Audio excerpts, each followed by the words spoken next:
I keep telling myself I'm fine, but the truth is vibrating under my skin like a warning I can't shut off.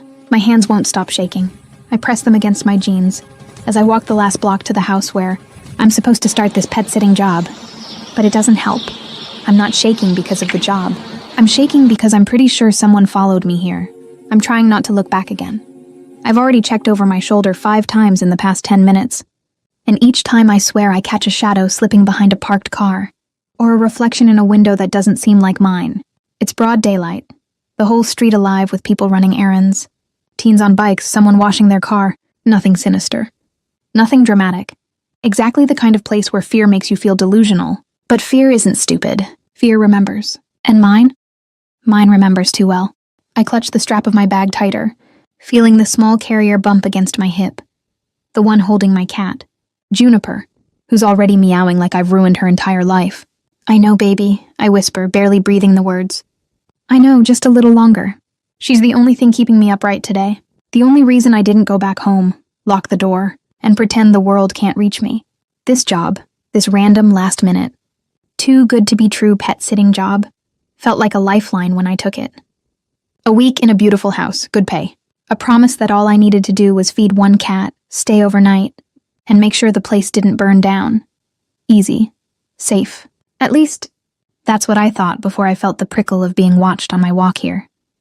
Before my past decided it wasn't finished with me. I reached the gate of the house, tall, clean lines, fresh paint, big enough to look expensive without screaming it, and I hit the call button on the keypad.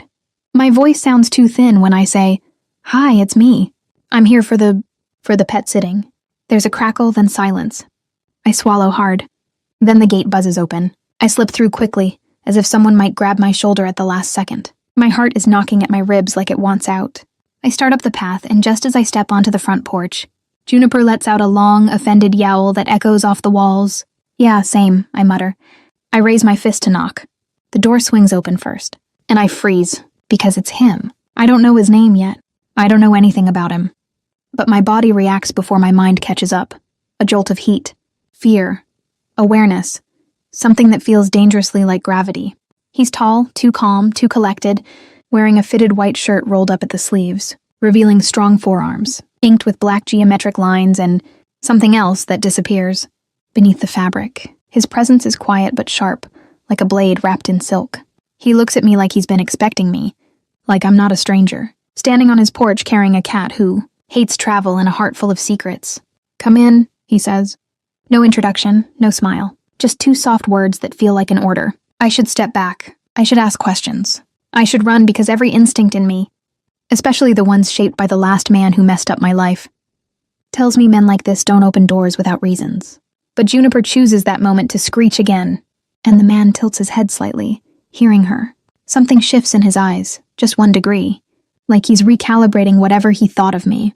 "You brought your own," he murmurs. Yeah." My throat feels tight. The woman who hired me said it was fine. He steps aside. "It is, come in." I move past him, every cell in my body hyper-aware of the warmth radiating from him. The house smells clean. Lemon, linen, something faintly smoky, and it hits me how big it is. Bigger than anything I've ever been inside that wasn't a hotel lobby. He closes the door behind me. The click sounds final. I set Juniper's carrier down, crouching beside her to give myself a second to breathe. His gaze lingers on me. Not creepy, just focused, like he's studying something I can't see. "Where's the other cat?" I ask, trying to ground myself in the actual job I came for. He nods toward the hallway. "She'll come out when she's ready. She's particular about strangers." "Aren't we all?" I mutter before I can stop myself. His lips twitch. Not a smile, more like he's familiar with sarcasm and appreciates hearing it spoken fluently. "Follow me," he says. And I do, even though my legs feel like melted wax.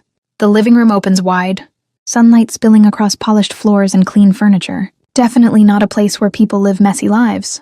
This looks like a place where people clean up after the messy lives they lead elsewhere. The thought makes my chest flicker with uneasy recognition. People with secrets always own spotless houses. He gestures for me to sit. I do, perching on the edge of the white couch like a stain waiting to happen. Juniper's carrier is still in the entryway, but she's gone quiet, which means she's either sulking or plotting a mutiny. The man sits across from me, leaning back like he owns the air between us.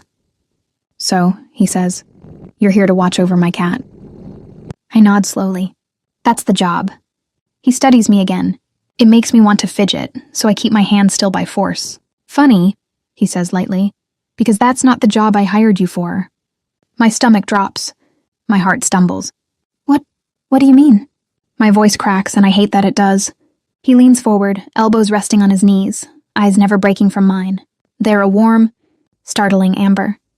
Too bright for someone who feels this dangerous. I paid for someone to watch over me. I blink, caught between confusion and a spark of anger. No one told me anything like that. They wouldn't. His voice is almost amused. But it doesn't change the truth. I shake my head. I don't understand. Why me? I'm just the girl who's been looking over her shoulder since she turned onto this street. My breath catches so hard it hurts. He saw. He knew. He wasn't inside when I walked up. He wasn't at the window. So how the hell... He reads the panic on my face, and something surprisingly soft flickers across his expression. Not pity, not mockery. Something like recognition. You're safe here, he says quietly. And God, those words shouldn't hit me the way they do. Safety is a luxury I stopped trusting years ago. Safety is a lie I've been told by men who wanted something from me. Safety is a word that tastes like betrayal in my mouth. So why does it feel different when he says it? I swallow. You don't even know me. Maybe not, he says. But I know danger when I see it. And I know when it's chasing someone. My throat tightens. My eyes sting. I look away before the emotion breaks through. I didn't come here to drag anyone into my problems. He shifts in his seat, still watching me. You didn't drag me anywhere. I brought you here. My head snaps up. Why? A beat of silence. A breath. A weight I don't understand settling between us.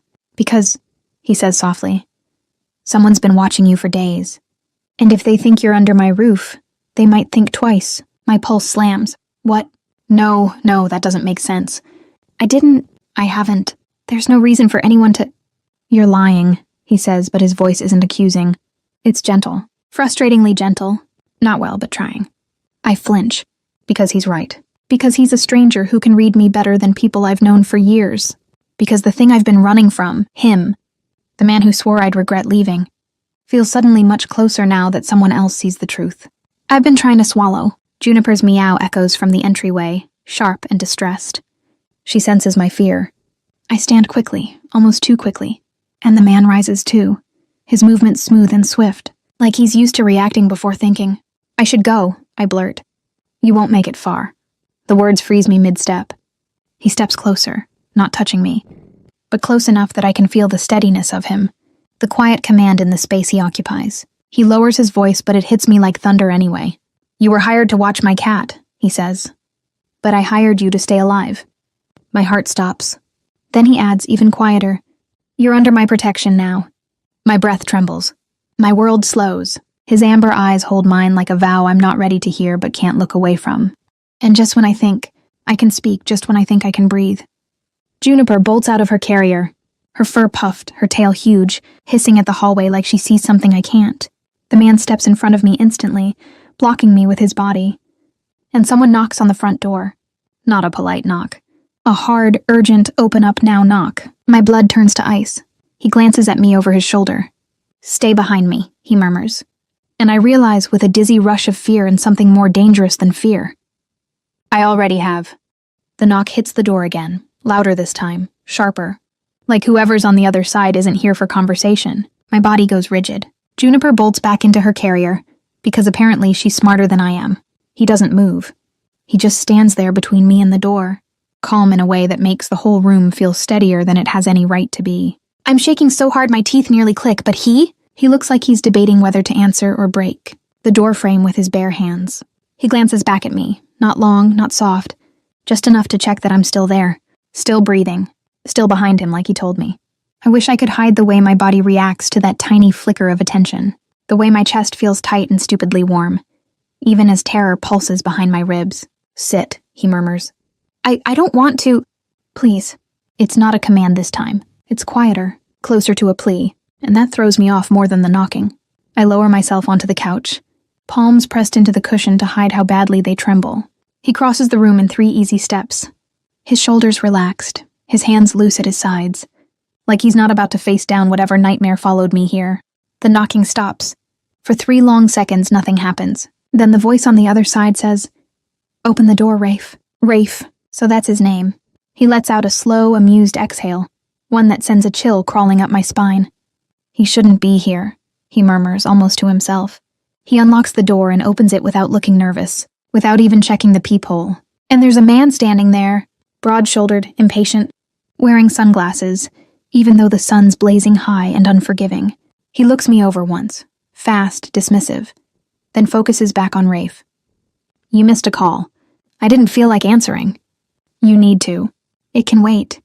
The stranger shifts, annoyed. "Boss wants you." Rafe tilts his head. "Funny. I thought I made it clear I'm not leaving the house today." The man's jaw tightens. "You're not serious." "I'm always serious." There's something electric in the air, like the two of them are holding up invisible weapons. I can't see them, but I feel the weight of whatever they're not saying. Rafe steps half a foot forward, still calm, still the easiest man in the world, and the stranger immediately leans back. Just an inch, but enough to tell me something important. They're not equals, not even close. "If this is about the shipment," Rafe says, almost bored, "tell Luca I'll deal with it in my own time." "And this?" The stranger gestures vaguely toward me. "This girl you brought into your house? You're not gonna explain that?" My breath stutters. Oh God, this is worse than I thought. Rafe's involved with the kind of people I've spent my life avoiding. The kind of people who don't apologize, they retaliate. "She's here because I said she's here," Rafe replies, soft but deadly, voice dropping half a tone lower. "That's all anyone needs to know." The stranger looks at me again, sharper this time, like he's trying to place me, like danger is peeling off my skin in invisible waves. Rafe's hand rests casually on the doorframe, but the energy shifts so fast it makes the room tilt. The stranger senses it. He backs up a single step. "All right," he mutters.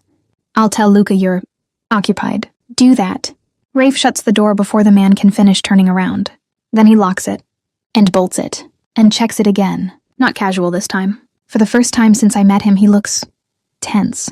When he turns toward me, I swallow so hard it hurts. "Who was that?" I whisper. "A complication," he says. "But not your biggest one." My knees go weak. "What does that mean?" He walks toward me slowly, like approaching a startled animal. Steady, deliberate, no sudden moves. When he stops in front of me, he lowers himself onto the coffee table, bringing us eye level. "I need you to tell me the truth now," he says quietly. And that's when I break a little, because no one has ever wanted the truth from me without using it against me. I run a hand through my hair, trying to keep my voice steady. "I don't know how to start." "Try the beginning." I shake my head. "The beginning is messy." "I don't mind messy." I let out a shaky breath. "My ex." His jaw flexes. "He's not really an ex. More like a mistake I made that won't leave me alone. He's been following me, calling from blocked numbers, showing up places I never told him about. I didn't want to believe he was still watching me, but today walking here, it felt too real." Rafe's eyes sharpen, but not with surprise. "With confirmation. Someone was following you," he says. My stomach churns. "How do you know?" "Because he wasn't the only one." I freeze. "What?" "You didn't just bring your past here," he says, tone glass smooth but heavy. "You walked straight into mine." I stare at him, heart pounding. "What are you saying?" He runs a hand over his jaw, exhaling slowly. "There are people waiting for me to make a mistake. People watching my house, my movements, my decisions. They think I'm slipping." He looks at me, really looks at me, like I'm not a stranger anymore. "Bringing you here makes them nervous." "Why?" "Because they think I care." Silence crushes the air between us. My pulse stumbles. "I just met you," I whisper. "That's what makes it interesting." I don't know if he's teasing me or warning me. Maybe both. "Look," I say, rubbing my forehead. "I was just supposed to feed your cat. I didn't sign up for—" "I know." He nods. "But you're here now. And someone's watching you, which means you're not leaving this house." My breath catches. "Rafe, you think I'd let you walk out the front door with a man like that, waiting to grab you?" he asks, voice suddenly rougher. "You think I'd risk it?" I blink, stunned. He cares. He actually cares. Not romantically, not yet, but protectively, instinctively. Like something in him decided I was his responsibility the moment I stepped inside. "But why?" I ask. "Why would you do this for me?" He leans in a little, his voice dropping lower, almost a whisper. "Because I know what fear looks like, and you've been carrying it alone for too long." My throat tightens. My eyes burn. I hate how close I am to crying in front of a man I barely know, but everything inside me feels cracked open, exposed in a way that's both terrifying and relieving. Juniper wanders out of her carrier then, brushing against my leg, grounding me with her tiny, stubborn body. Rafe glances at her, and for the first time I see something soft in him. Something hidden, almost gentle. "She trusts you," he murmurs. "She doesn't warm up to people easily." "Neither do you." He says it like he's been studying me longer than 20 minutes. He stands suddenly. "Come on." "Where?" "To show you something." He leads me down the hallway, Juniper trotting after us like she's my emotional support witness. He stops at a door, unlocks it with a keypad, and swings it open. It's an office, but not a normal one. There are monitors everywhere. 6 screens showing different angles of the street. The backyard, the gate, the sidewalk across the road. Footage on delay, zoomed-in faces. Cars slowing down. People pausing mid-walk like they're pretending to tie a shoe, but really watching the house. My blood runs cold. "They're not all here for you," Rafe says, gesturing to the screens. "But one of them is." I don't speak. I can't. He points at one feed, a man in a windbreaker half a block away, pretending to check his phone but glancing up every 10 seconds. "That's the one following you," Rafe says. My hand covers my mouth. He presses a button, switching to another angle. "And these," he points to 3 other men, "are the ones watching me." I feel lightheaded. "Rafe, this is insane." He nods once. "Welcome to my life." Then he turns to me, expression shifting into something careful. Something deliberate. "We're going to figure out who wants what. But until then..." He steps closer, lowering his voice. "You stay here, with me." I inhale sharply. "You don't even know if I trust you." "You already do." My heart stutters. "Why would you say that?" "Because you followed me down this hall without thinking twice." He's right. God, he's right. And that terrifies me almost as much as the man outside. "But Rafe," I whisper, "your people think I matter to you. Doesn't that make me a target too?" He steps even closer, close enough that I feel his breath warm against my cheek. "It only makes you a target," he murmurs, "if I let you out of my sight." I open my mouth, but nothing comes out. "It's not safe for you to sleep alone tonight," he adds. "Stay in the guest room. I'll keep watch." "Rafe." I'm not asking. His voice has shifted deeper, more final, a tone people don't argue with unless they enjoy consequences. Juniper jumps into my arms and I hold her tight, her small heartbeat syncing with mine. He brushes a strand of hair off my face, his fingers grazing my cheek in a way that shouldn't feel gentle, but somehow is. "You're not running anymore," he says. Not from him, not from anyone. My breath trembles. I whisper, "What if they come inside?" He holds my gaze. Then they'll have to get through me. And for the first time in a long time, I believe someone. The confession slips out before I can stop it. "Rafe, I don't want to be scared anymore." His jaw tightens like he's swallowing something real. Raw, personal. "I know, and I'm not letting you break alone." The door monitor beeps suddenly. One of the men outside moving closer. Rafe looks at me, eyes flicking with something fierce and unyielding. "Get behind me," he says softly. I do, and just as I step into his shadow, the front gate swings open on the monitor, and the man following me begins to walk straight toward the house. I used to think fear had one speed, fast. Heart racing, breath stealing, panic like lightning under my skin. But watching that man, my shadow from the past, walk straight toward Rafe's house on the monitor, fear slows. It turns heavy, dense, thick enough that I almost choke on it. Juniper claws lightly into my arm, not to hurt me but to remind me I'm still here, still breathing. Rafe steps closer to the screens, shoulders rigid, posture calm in a way that tells me he's anything but. "He's not armed," Rafe says, studying the monitor. "But that doesn't mean he's harmless." I swallow hard. "He shouldn't know where I am." "He followed you," he says. Fear leaves a trail. People like him know how to track it. People like him? That phrase slices through me. Rafe turns just slightly, just enough for me to see the calculation in his eyes soften into something more human. "I won't let him touch you." I should feel relief. I feel something else, something deeper, something I haven't earned but can't turn away from. "Do you want me to go upstairs?" I ask, hating how small my voice sounds. "No," Rafe says. "Stay with me." He moves across the house, quick. Soundless, but I'm glued to his shadow, following him because every other direction feels unsafe now. We reach the living room just as someone starts pounding on the door, hard enough to rattle the frame. My breath stutters. Juniper burrows against my chest, her tiny body vibrating with anxious little meows. Rafe steps in front of me again, one hand raised in a quiet, grounding gesture. Let me talk. Don't say a word unless I tell you. The knock turns into a shout. Open the door. I know that voice. God. I know that voice, I know the feeling of trying not to fall apart. My grip tightens on Juniper. Rafe, I whisper. Please don't let him. I won't, he murmurs. Breathe. Then he opens the door. My ex, Evan, stands there with that same charming, plastic smile that always cracked when he didn't get his way. His hair is perfect. His clothes are expensive. His eyes are wrong, too bright, too sure of himself. And when he sees me behind Rafe's shoulder, his face flickers into something hungry. So you are here, he says, pushing forward like he owns the air in front of him. I knew it. I knew you'd run to someone. Rafe doesn't move. Doesn't flinch. Doesn't even blink. You're trespassing, Rafe says calmly. Evan scoffs. I'm talking to my girlfriend. I'm not your anything, I say before I can stop myself. Evan's smile snaps. You will be when you stop this little tantrum. The world tilts. I forget how to breathe. Rafe shifts barely, but the energy changes. So suddenly it's like the temperature in the house drops 10 degrees. He steps between us, blocking Evan's line of sight. You need to leave. No, Evan snaps. She needs to come home. I'm not going with you. My voice wobbles, but I force the words out anyway. I'm not. Rafe doesn't look back at me. He doesn't have to. He's already chosen a side. Evan laughs, sharp and mean. Who the hell are you, man? Some bodyguard? Some stray she picked up to make me jealous?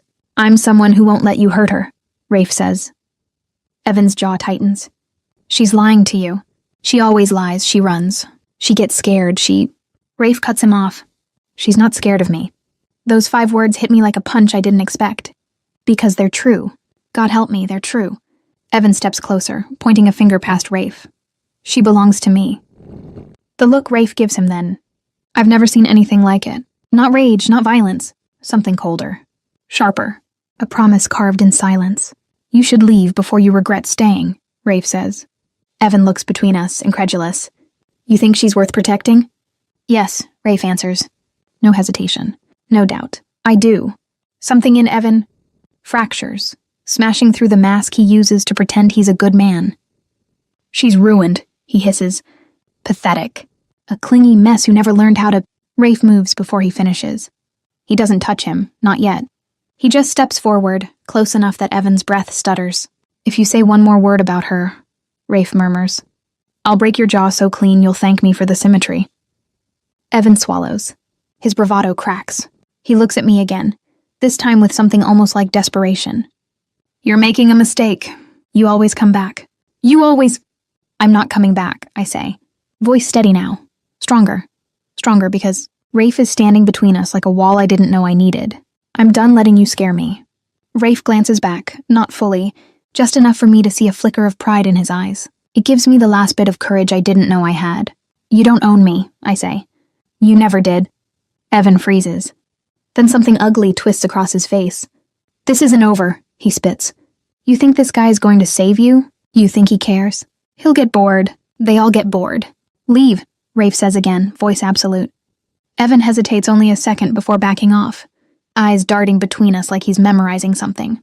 Then he turns and storms down the walkway, muttering curses, ego bleeding all over the concrete. Rafe shuts the door, locks it, bolts it, and then... silence. I stand there holding Juniper, my arms shaking, my breath coming too fast, too thin. Rafe turns toward me. The expression on his face is unreadable, like he's holding too many emotions at once and deciding which one is safest to show. I break first. The tears come sudden and unplanned, spilling over before I can stop them. I'm sorry, I choke out. I didn't mean for any of this. I didn't know he'd come here. I didn't know. Hey. Rafe closes the distance between us so fast it steals my breath. Stop apologizing. You didn't bring danger. You escaped it. My chest shakes. He's never going to stop. He will, Rafe says, because he won't get near you again. How can you promise that? He hesitates then, the first time I've ever seen Rafe unsure of anything. I can't promise perfection, he admits, voice low. But I can promise you this. You won't fight alone. Something inside me cracks wide open. Not from the fear. From the relief. I lean into him. Just a little. just enough to let myself feel human for a second. And he lifts his hand slowly, carefully, gently, touching the back of my head like I'm something breakable he actually wants to protect. "You're safe now," he murmurs. Not because of him, but because he's giving me space to become someone stronger. We stay like that for what feels like a quiet eternity. Juniper pressing her small body between us, purring like she approves. Time passes, not days, weeks. Enough time for the sunlight to feel warm again, instead of like a spotlight on my fear. Enough time for Juniper to claim Rafe's couch like her personal throne. Enough time for me to breathe without checking every window. I clean the house with him, eat breakfast with him, learn the way he likes his coffee and the way he never laughs at his own jokes but smirks when I do. I learn the sound of safety, not silence, not control, just presence. One afternoon, bright, warm, he finds me on the back patio with Juniper curled in my lap. He sits across from me, arms bare, tattoos sunlit, expression softer than I thought he was capable of. He doesn't rush the conversation. Rafe never rushes what matters. "You're leaving soon," he says quietly. "Back to your life." My chest aches. I don't know what my life is anymore. He nods like he understands that too well. "You'll figure it out." "And you?" I ask. "Do you go back to that world?" He considers the question. "I've been pulling away from it piece by piece. You being here just reminded me I don't want to be owned by it anymore." My breath catches. "Because of me?" Rafe meets my eyes. Not intense, not heavy, just honest. "You made me remember who I was before people expected me to be dangerous." The world tilts, not from fear this time, from hope. The real kind, the terrifying kind. He stands slowly and holds out a hand, not demanding, not assuming, just offering. When I take it, something steadies inside me. "I'm not asking you to fix me," I whisper. "I'm not trying to," he says. "I'm just choosing you." The gentleness in those words steals my breath. I step closer. He doesn't rush, doesn't pull, doesn't claim. He waits. And when I finally rest my forehead against his chest, his breath shudders softly, like he's been holding it for weeks. Juniper meows at our feet. He laughs, quiet, warm, real. "Guess she's choosing me too." I smile into his shirt. For the first time in years, the future doesn't feel like something to fear. We're not perfect. We're not healed completely. We're not magically safe forever. But we're here. Together. And that's enough to start rebuilding. I lift my face, meeting his gaze. "Rafe?" "Yeah?" "I'm choosing you too." His eyes soften in a way that turns my knees weak in the best, safest, brightest way possible. He kisses my forehead, slow, steady, grounding. Not claiming, acknowledging, promising. We breathe together in the sunlight, Juniper curled between our ankles like a bridge built of trust and tiny claws. And for the first time in a long time, I feel reborn. If you loved this story, don't forget to tap like, drop a comment, and hit subscribe so you never miss the next twist.